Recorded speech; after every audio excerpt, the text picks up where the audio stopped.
Welcome into another episode of MoodSwings with Liv Moods on this Victory Monday. And of course, this show is presented by Landmark Lincoln. Shout out to our friends over at Landmark Lincoln. Make sure you head to their location off of Bellevue and Broadway to figure out why they have been the #1 Lincoln dealer in Colorado for as long as they have.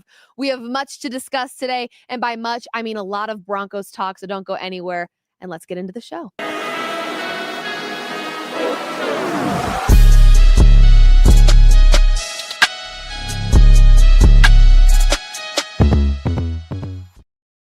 Let me start with this. First of all, I've got my little Broncos off-brand, is it off-season brand vest here. And then I had to show y'all. I really did. I had to show y'all what we're talking about here with these Crocs. Are you kidding? Of course I wore my Broncos Crocs today. Why would I not wear them? It is a Victory Monday. And not only is it a Victory Monday, it's a historic Victory Monday. You guys. I was sitting at my house this morning. I'm like, what do I type on this rundown? Do I talk about, the Cowboys upsetting the Commanders? Do I discuss that? Do I discuss Baker Mayfield and how great he is? What do I discuss today? No. The only appropriate thing to talk about today is the Denver mother effing Broncos. Point blank, period. And we've got to get into this. And I'm sure most of you are anticipating me celebrating, hee-hee-ha-haing this whole show. No. Despite what you think, there's actually some things we need to discuss to prepare this Broncos team for the Dallas Cowboys next weekend, because that will not be an easy win. Before we get into all things Denver Broncos, which, by the way, lots to discuss there. Christian Brown with the Denver Nuggets signing a deal. I think it's $125 million extension for 5 years with the Denver Nuggets. This is money well spent, but I have to be honest. The immediate reaction that I had to this was, what money do you have left for Peyton Watson? Immediate thought. How are we paying Peyton Watson? Because you guys know this is a P-Watt fan club over here, and it's not changing anytime soon. How do you pay Peyton Watson? I don't know. Is Christian Brown worth the money? Absolutely. Absolutely he is. But how do you pay Peyton Watson? That was my first thought when I saw his new contract extension. But congratulations to him. I'm super excited to get into all things Denver Nuggets here shortly. Not on this show, but shortly, meaning the season starts very soon, guys. The clock is ticking. We are right around the corner. But again, let's focus on one thing at a time. Hello, David. Welcome in. Thank you for being here. Let's get into this Denver Broncos game, okay? I was there. I actually flew to Fort Worth, Texas on Friday. I went to the TCU homecoming game for homecoming weekend. Went to the game at 11. Lightning delay after lightning delay. Blocked out of the Airbnb. Had a flight that night at 10:30 p.m. that got pushed back. I was like, I got to get home, guys. Demaryius Thomas is being inducted into the Ring of Fame. DT, I can't miss it. I've got to go. So I was stressed. How am I going to get to this game? Well, we got to the game. I took my sister with me. It was her very first game. We were in the friends and family section. I was with my girl, Bree Jones. We were watching this game, okay? As you can imagine, first quarter, second quarter, hell, even the third quarter, really tough, really miserable, not so great. Yeah, and if it weren't for wanting to see Brandon Jones after the game with Bree and with my sister and with my fiance, we probably would have left, frankly. Does that make me a hater? Does that make me a bad fan? No, that makes me a realist. I didn't think there was any world in which the Broncos recovered from the way they performed through 3 quarters. First, though, Jackson Dart on the field after they had just scored with only, 33 seconds left? Just enough time for Mr. Bo Nix? Jackson Dart, he says, we won the effing game. You can see him mouth it. With 33 seconds left, we won the effing game, because I'm not really mad at him for thinking that, because they did win the game, actually. Through 3 quarters, they did. They really did. So my question to you is, did the defense fail Jackson Dart? And I think the answer is yes. They did. They did fail him. Through 3 quarters, the Giants had the momentum. You couldn't find momentum for the Broncos anywhere in that stadium. I was there. I was living it. It was bad. I had Giants fans behind me doing the incomplete every time we had an incomplete pass through the first 3 quarters, which, as you can imagine, we heard it about 257 times because I don't know how many passes were actually completed. Not a whole lot. Hence the 0 points on the board entering the fourth quarter, okay? So did the defense fail Jackson Dart? Well, I would think so, yes. You held the Denver Broncos to 0 points through the first 3 quarters and then allowed them to turn around a scoreless team. You allowed them to turn around in this game and score 33 points in 1 quarter. Oh my gosh. Oh my gosh. Listen, Brian Daboll's job has been on the fence, right? And I actually think you could probably credit Jackson Dart and a Cam Scattaboo for kind of saving his job, giving him a little bit of revival here in the season. Because at the beginning of the season, it was like, this guy's got to go immediately. This is bad. But then you got Jackson Dart that kind of revives this team a little bit, makes them more exciting, starts winning them football games, ultimately saving Brian Daboll's job. But this, I don't know how you explain your way out of this one. 33 points this defense allowed the Broncos to score in 1 quarter. This is definitely a loss that you kick yourself over, and no pun intended there. Their kicker needs to go. I'm sorry, this is the NFL. This is the highest level of football. Unfortunately, those 2 PATs that he missed could have been what won them this game. And I vividly remember a Giants fan sitting behind me and she goes, I really hope these extra points don't come back and bite us. Oh, consider yourself bitten, because yes, they did. They absolutely did. Okay. But enough about the losing team. Let's talk about those damn Denver Broncos, shall we? Yeah. Seriously, what I want to start with is the weirdos. The weirdos that are still questioning the ability of Bo Nix. What is wrong with you? I want to start with you first. What is wrong with you if you still are questioning what Bo Nix is capable of?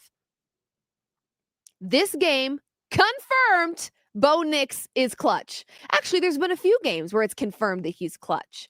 But it's very easy to look at a quarterback and blame the quarterback for why an offense isn't working. When I've said it before and I'll say it again, I don't think Bo Nix is the problem. Yeah, okay. Bo Nix, when trailing this season, 76.3% adjusted completion rate, 1,044 total yards, 11 total touchdowns, 0 interceptions, a 101.6 passer rating. That is all when the Broncos are trailing this season.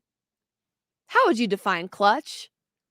If you Googled the word clutch right now on google.com, you know what pulls up? A picture of Bo Nix, I'm afraid. Deal with it.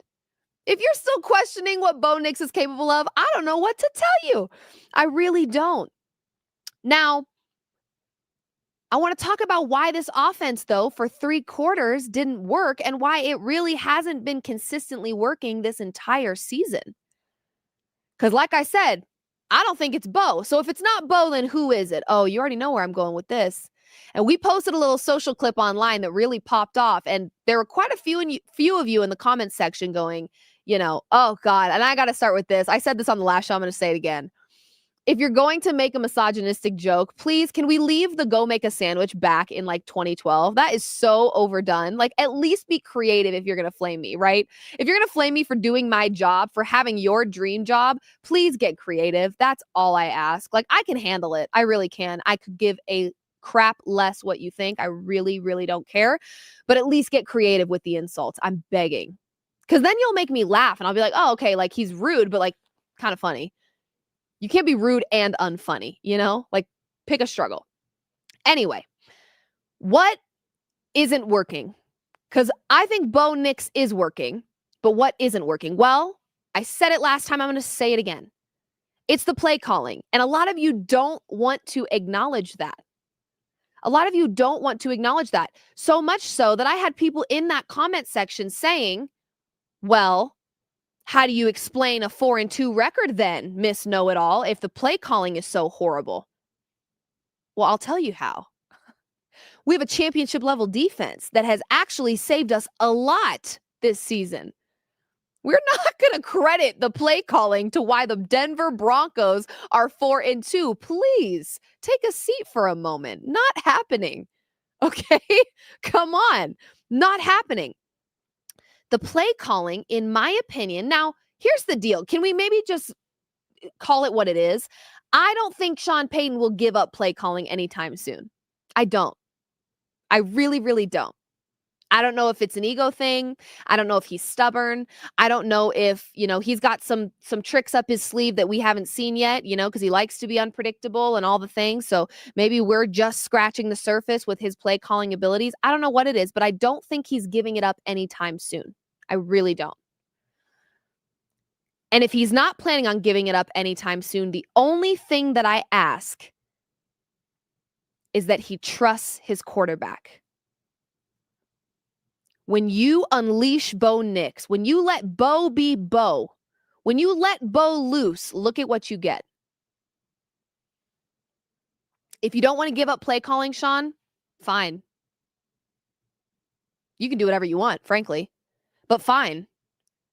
But let's at least play to the strengths of your quarterback, because when you let this guy go loose, look at what you get. The proof is in the numbers. The proof is in the product. We just watched it happen live yesterday. What Bo Nix is capable of when he just takes the game by the horns and just plays his game. Bo Nix is not Drew Brees. Bo Nix is Bo Nix. You drafted Bo Nix, so trust him. Let him loose. Let him play the football he knows how to play. Maybe the play calling isn't always horrible, but I do think the play calling in so many ways is holding Bo back. And what a disservice we're doing. We're wasting an elite defense, and we're wasting real opportunities. I mean, this Broncos team to start the season really could have and should have been 5-0. If our offense would have done a little more. 5-0 this team should have started. Really, if we're speaking on technicalities here. If our offense would have done this much more, this is a 5-0 football team to start the season. I'm not kidding. I believe that. So if you don't want to give up play calling, fine. But play to his strengths. Trust your quarterback, the quarterback you drafted. And you have to know that when you do that, you take the good with the bad and everything in between. He's not going to be perfect all the time. None of them are. You take the good with the bad, but you play to his strengths and you trust him. He's not Drew Brees, he's Bo Nix. I think everyone with eyes watching Bo Nix knows what his strengths are. And we rarely see them in motion. What I really hope and pray is that Sean Payton doesn't walk away from this historic win feeling like nothing needs to change. This isn't a matter of tightening up loose ends. No, nothing about the offense worked through the first 3 quarters. Nothing. Not one thing worked. So this isn't about tightening up loose ends, tying up loose ends. This is about changing what we're doing. What we saw offensively from the Denver Broncos in the fourth quarter was completely different than what we saw in the first 3. And you want to know what the biggest difference was between the first 3 quarters and that final quarter? You let Bo loose.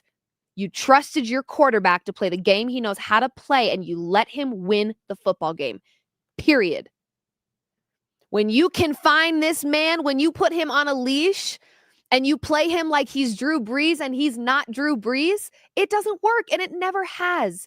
Through the first 3 quarters, what we saw was a very horizontal football game. If I didn't know any different, I would think that the field runs horizontally. Every play, it didn't make sense. I'm looking out there, kind of hard to see, to be honest, from the seats. Sometimes I prefer the view from the television. I'm looking out there. We're in the red zone. Where is J.K. Dobbins at?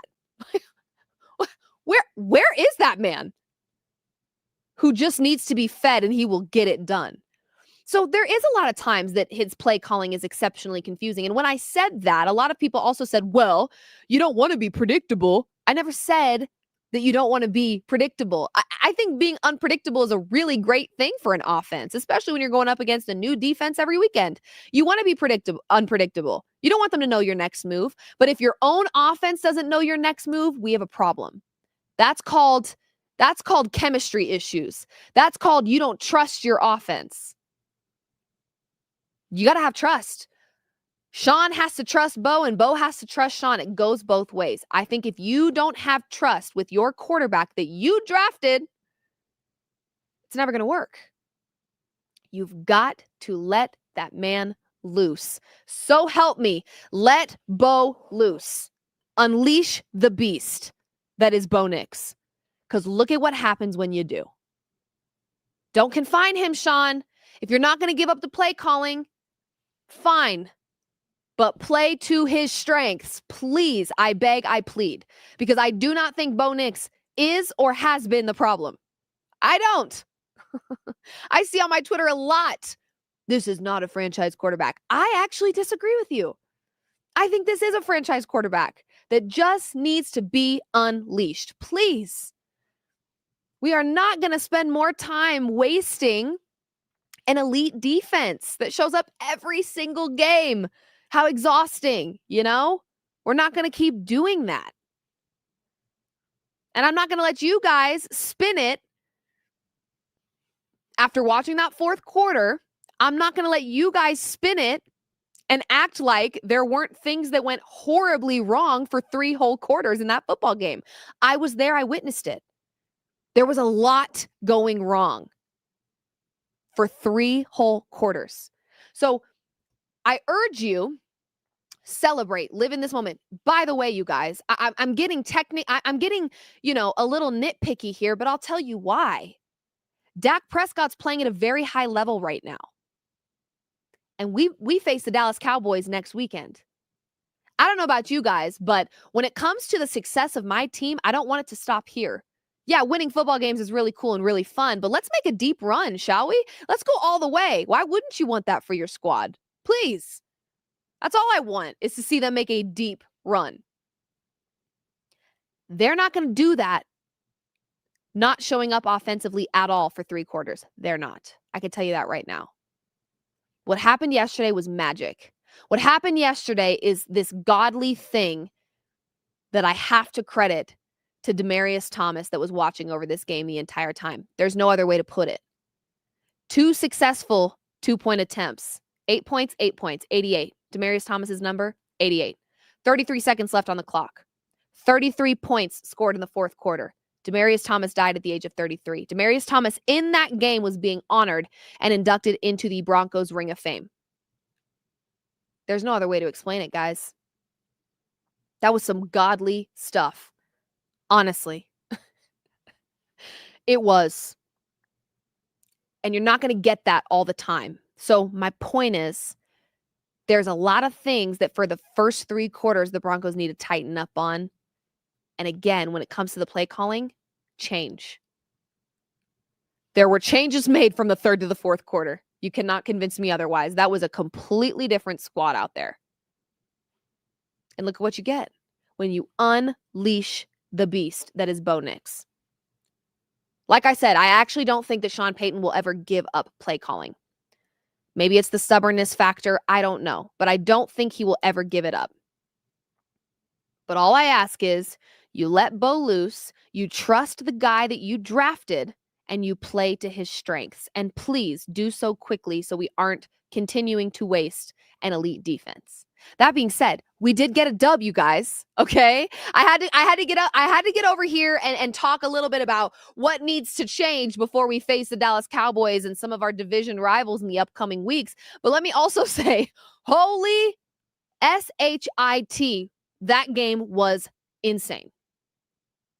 And I really, genuinely feel very devastated for those that left that game. And in all fairness, I would have as well. But I was with somebody that I wanted to stay with. She was staying through the end of the game. So I was like, all right, we're going to tough this one out. I'll just get another hot dog and another beverage, and I think we'll be okay. And then all of a sudden, it was like, it's so funny. I'm sitting there next to my friend, and she looks at me and she goes, watch, we're going to just turn it on in the fourth quarter. Just turn it on.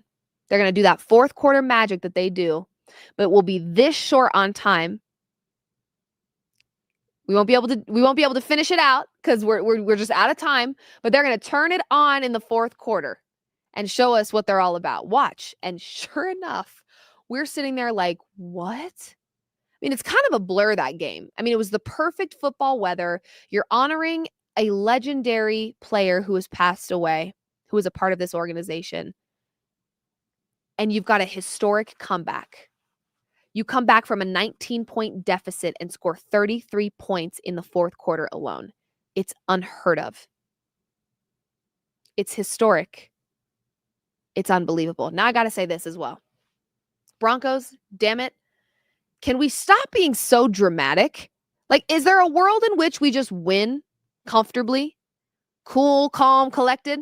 Is there a world in which we know going into the fourth quarter, we've got this one in the bag? Because I am waiting for that moment. I would love nothing more than to be watching a Broncos game where I can start, like, I don't know, doing some household chores when the fourth quarter starts, you know, putting a pizza in the oven, hanging out, chilling, relaxing.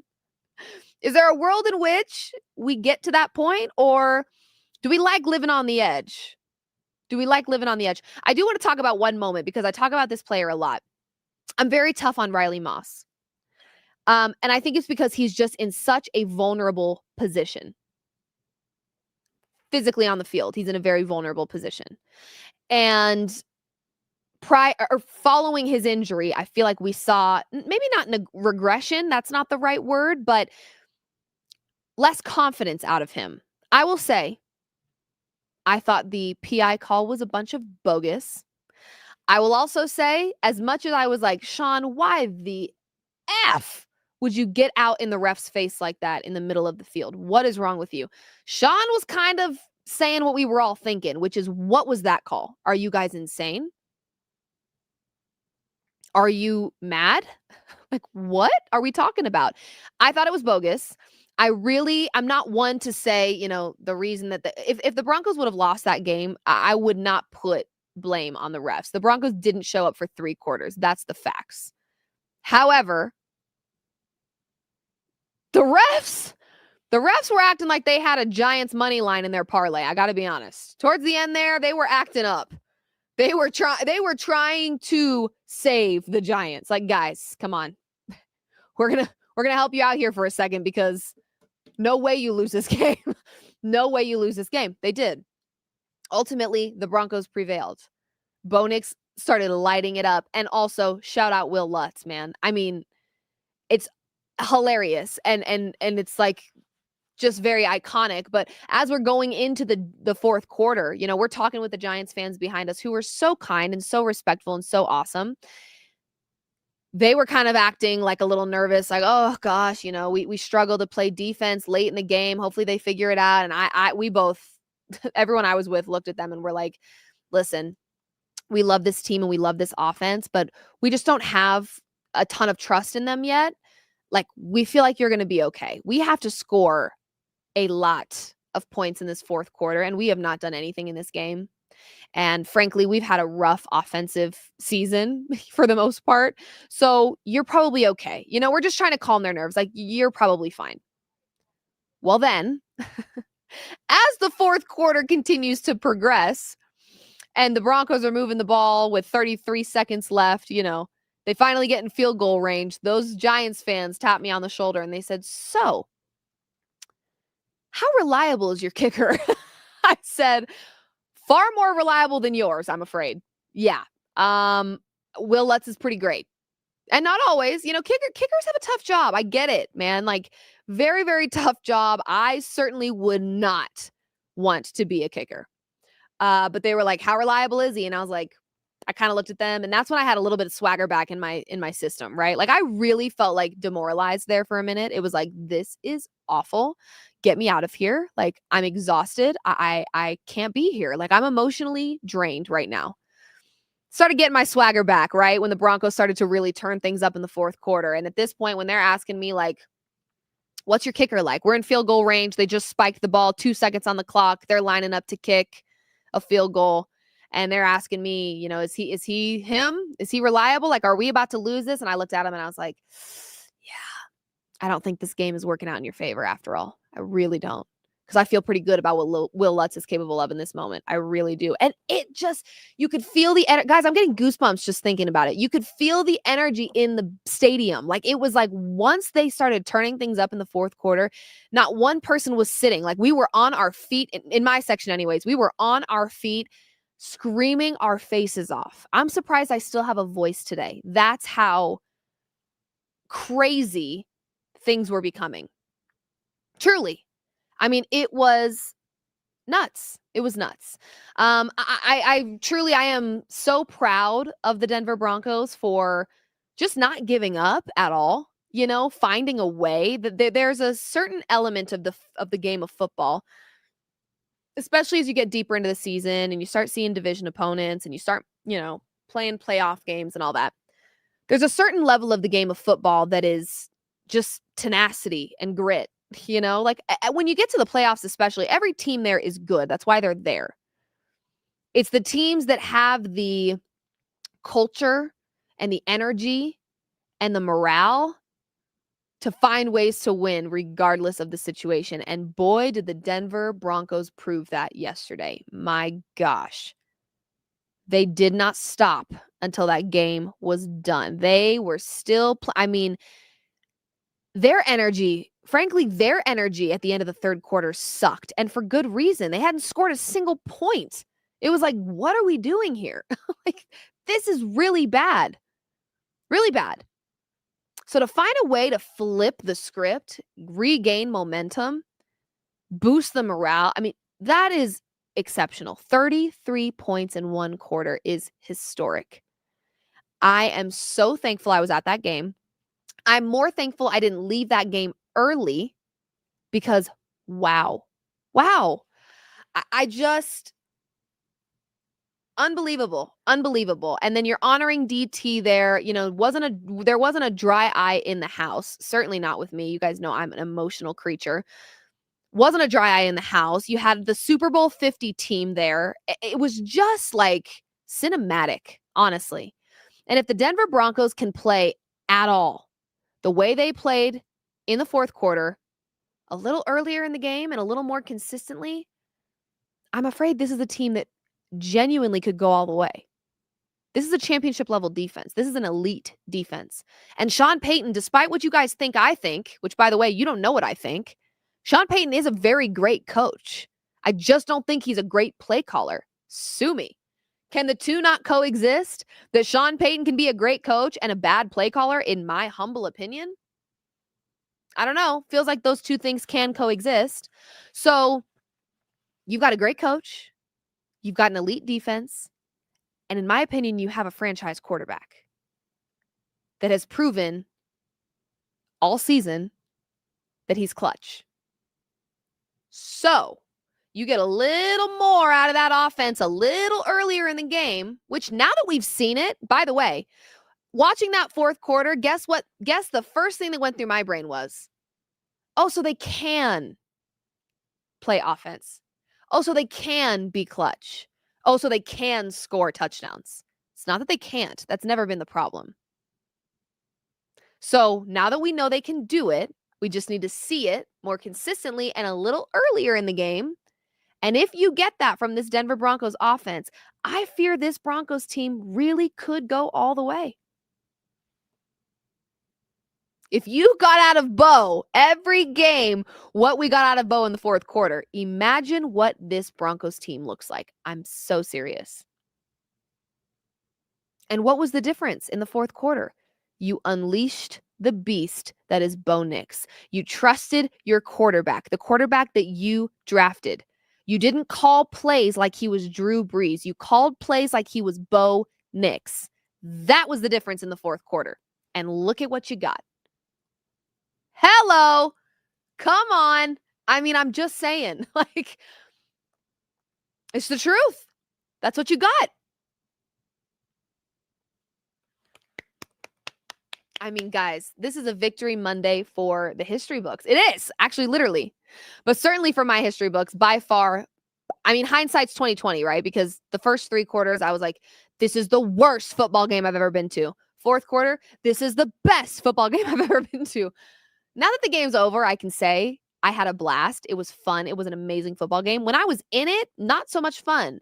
Because honestly, even though the Broncos started to make a comeback, the game wasn't over till it was over. I was like, I do not trust this squad until I see 0-0-0-0.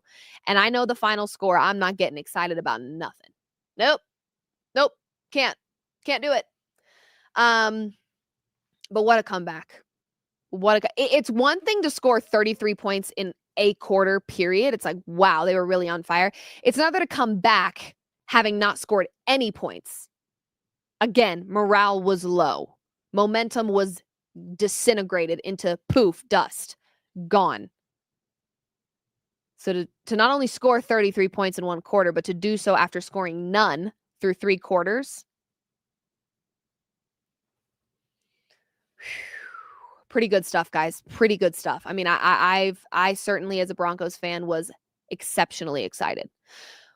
That's all I have. Honestly, for the bulk of the show, it was going to be Broncos talk because it needed to be. Like, there was nothing else, in my opinion, that was more important than talking about this Denver Broncos team today. What else is there? So maybe a little bit of a shorter show today, but we do still have some driven opinions. And if you don't know what driven opinions are, well, it's where I take a backseat. The backseat's a hot seat. All gas, no brakes on hot takes. My producer writes some, questions, prompts, things that I have no idea what they say. I have not seen them. I have no notes for them. Matter of fact, I'll close the laptop. No notes. She's going to surprise me with them for the first time. And of course, this is driven by Landmark Lincoln.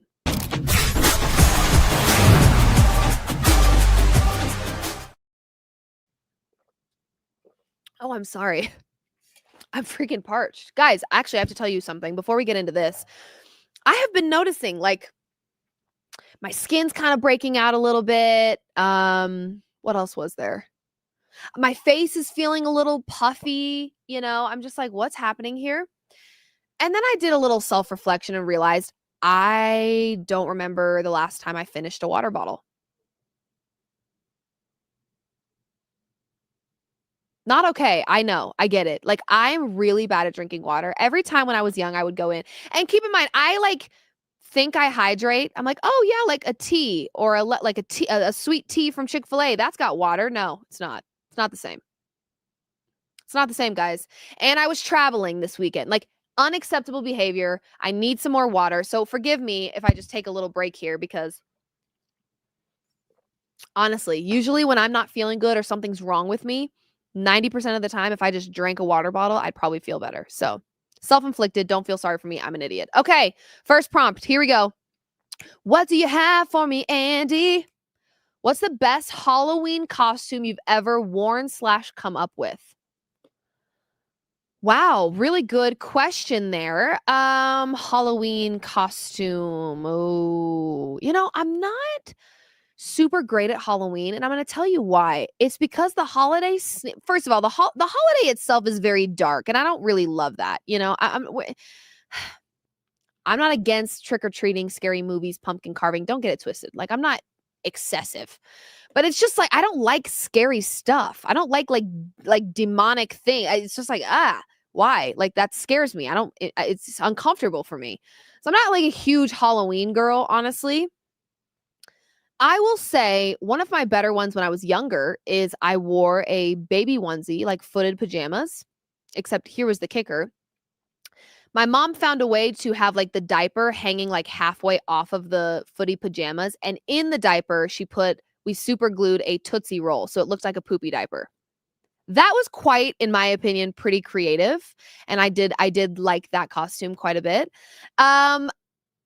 I'm trying to think of other ones though. Like, by the way, I think the reason I'm like really bad at Halloween and costumes specifically is the holiday. That is the one holiday, in my opinion, that sneaks up out of nowhere. Like, Halloween's next week. I have no thought or plan for a Halloween costume. Like, I just don't think about the holiday enough. Like, there's some people that plan well in advance and they do a really great job. I don't. I really, really don't. So I would say, yeah, the poopy diaper situation was pretty good. And the best part about that, actually, and we might have to find this picture and post this clip. The best part about me dressing like a baby with a poopy diaper is that all of my friends were like dressed sexy. Like, if that doesn't explain Liv moods, I don't know what does. They were all like in thigh-high tights and something tight. And, it was their excuse to be very promiscuous. We were in high school, by the way. That was their excuse to be very promiscuous. And here comes Liv in footy pajamas with a binky in her mouth with 2 pigtails and a poopy diaper wrapped around her waist. If that doesn't explain Liv moods, I don't know what does. And I will find this picture because it is on Facebook. All of my friends looking all hot and cute and pretty, woo! And Liv moods dressed as a baby with a poopy diaper. Like, I just, if that doesn't show you by now, I mean, I've been this way my whole life. If that doesn't show you that I don't care what people think about me, I don't know what does. They all told me, by the way, what they were dressing as. I chose to put on the footy pajamas and the poopy diaper and walk into that party knowing I was going to be looking like an idiot in comparison. And I simply didn't care. Okay, so there you go. That's my answer. Poopy diaper Liv. Love it. Love it. Next. What's a product that you gatekeep? Ooh.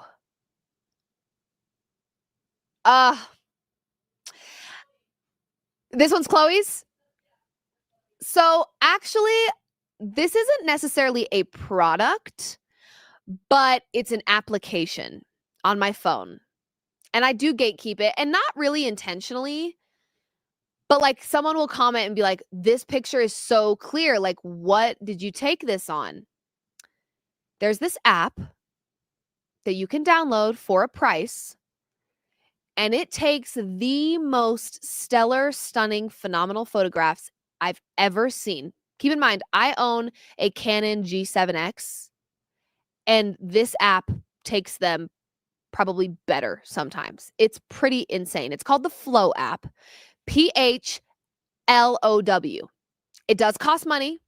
It is worth every penny. And I am being so serious. So that would be something that I gatekeep. Again, not on purpose, but like I probably should, when someone says, oh, those photos look amazing, I probably should say, oh yeah, it's this app. And I don't always do that. So I do think like I'm kind of indirectly gatekeeping the app. But there you go. I just exposed it. So if the app crashes tomorrow, I will be livid. Do not crash the app. But if you like pictures, you travel a lot, you want to take great pictures, but you don't want to lug around a camera, this app is for you. And I'm so serious, and you can thank me later. Okay, moving on. Last little prompt. What do you have for me, Andy? On a scale of 1 to 10, what do you think of Jokic's new energy drink? So, I was like, I haven't tried it yet. You guys, okay. I haven't tried this drink yet, but Andy, being the phenomenal producer that she is, just brought it to me. The Joker energy drink. This is mango. No sleep. Well, let's figure it out, shall we? What do I think about the Joker's new energy drink? Well, first of all, little ASMR for you. I will say this much. I'm not a huge energy drink person because despite what you guys probably assume about me, I wake up like this. Yeah, I never shut up. I'm sure I probably talk in my sleep as well. So energy drinks and me don't really go hand in hand all that much, but I also haven't found one that I really love yet. Now, if drinking this turns me into Nikola Jokic in any capacity, his wallet, his skill, his talent, I don't care. I will drink these every day. I'm not kidding. Okay. Jokic's energy drink. Trying it for the first time. This is the mango flavor. Let's see.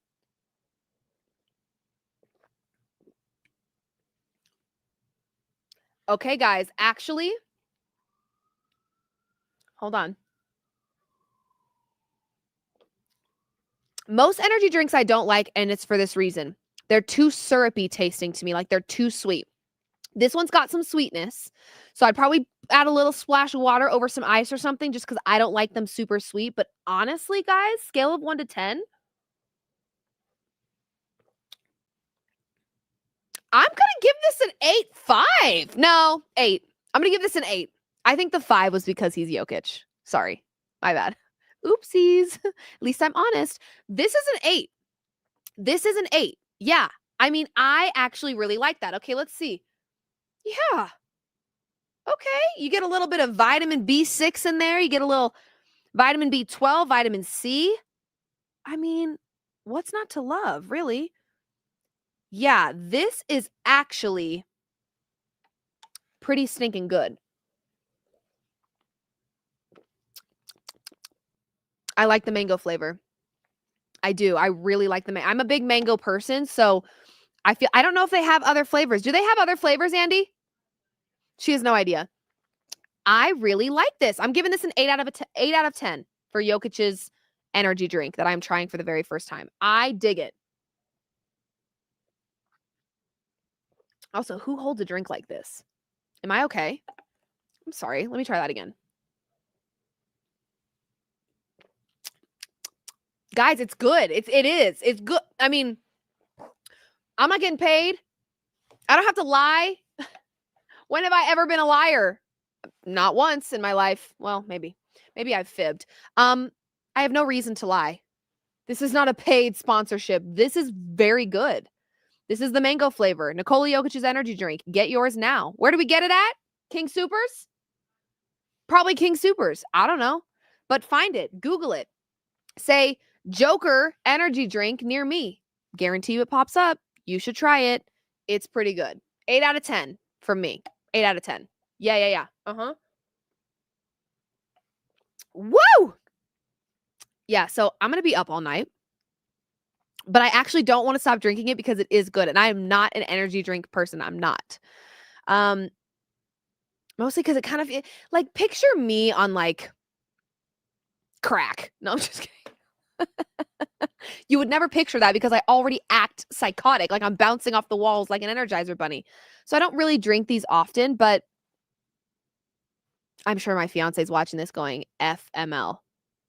I have to deal with her all night. It's true. You do. But we do have some Monday Night Football that, I have to sit through, get through, maybe sweat out some bets.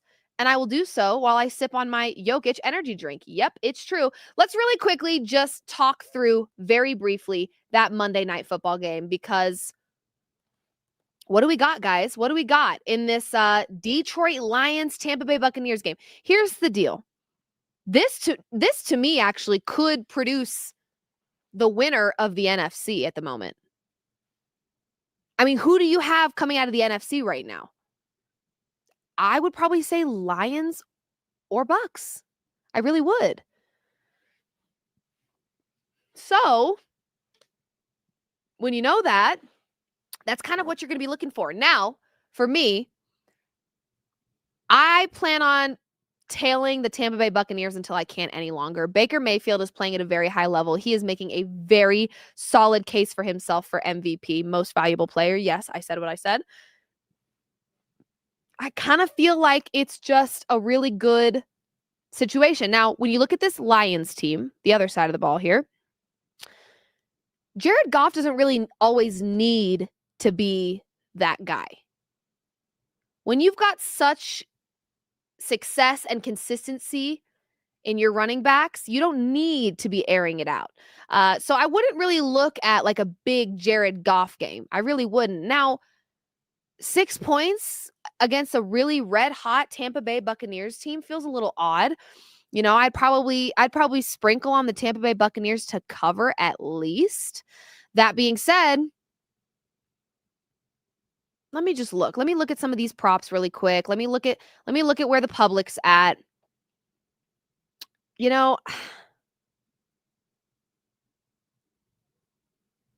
I just can't picture Baker Mayfield cooling off. Does that make sense? I picture Baker Mayfield off of one of these Joker energy drinks just going buck. Honestly. So I just don't know why you wouldn't tail the Tampa Bay Buccaneers with Baker Mayfield playing the way he's playing. 6 points feels like a lot of points. If you don't like the money line, well then take the spread. Take them to cover. Because I just, I don't know. Now, when if you're like me and you like a little fade the public action, I will tell you this. Most of the people, the percentage of money, 59% of the money, the big bucks, is rolling in on the Lions. 65% of the bets, however, are rolling in on the Tampa Bay Buccaneers. Do with that what you will. It's not like fading the public is a foolproof system all the time. It's really not. But I tend to like it. I just think this is a tough one because I just don't know if I would want to fade the Tampa Bay Buccaneers right now. It feels disrespectful, honestly. It feels disrespectful to fade them. Let me turn this so you guys can see what's up. Guys, this is a really good energy drink. I'm being honest. It's not too syrupy. That's the deal about it. It tastes like an energy drink, but you know when you go on vacation and there's those like cardboard like jugs of mango juice? I usually mix it with Malibu, but in this situation, I think it was mixed with some like carbonation energy vibes. That's what it tastes like. It doesn't taste like syrupy mango. It tastes like mango juice mango. I'm still drinking it, and I'm not an energy drink person. You can ask anyone that knows me. I'm being serious. Not a huge energy drink person, but I do like this a lot. I do. Okay. King Soopers, City Market, and there are other flavors available. That's what I'm reading in the chat.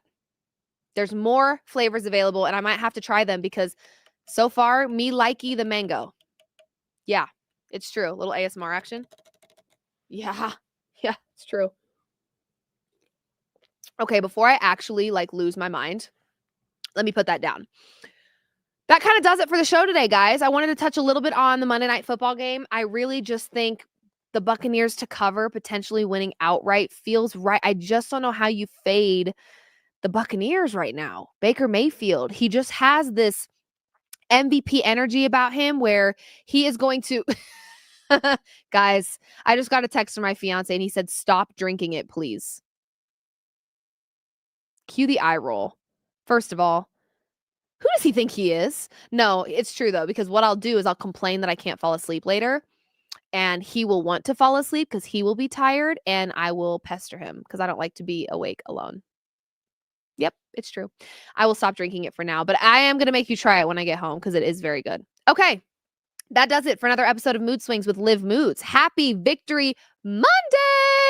Monday Night Football tonight between the Detroit Lions and the Tampa Bay Buccaneers. Lions favored by about 6, maybe 6.5 in some books. I would take the Tampa Bay Buccaneers. I don't know how you fade Baker Mayfield right now. It just feels irresponsible to do so and frankly disrespectful. So happy Monday. Enjoy more football tonight. We'll be back for another episode Friday, 4 p.m. Mountain Time. And guys, we're getting really close to the start of the NBA season, which means we're going to have some NBA conversations within this show. So if that's what you want, you're going to get it very soon. Thanks for tuning in. Love you long time. We'll see you Friday, 4 p.m. Mountain Time. And as always, this has been presented by Landmark Lincoln. See ya.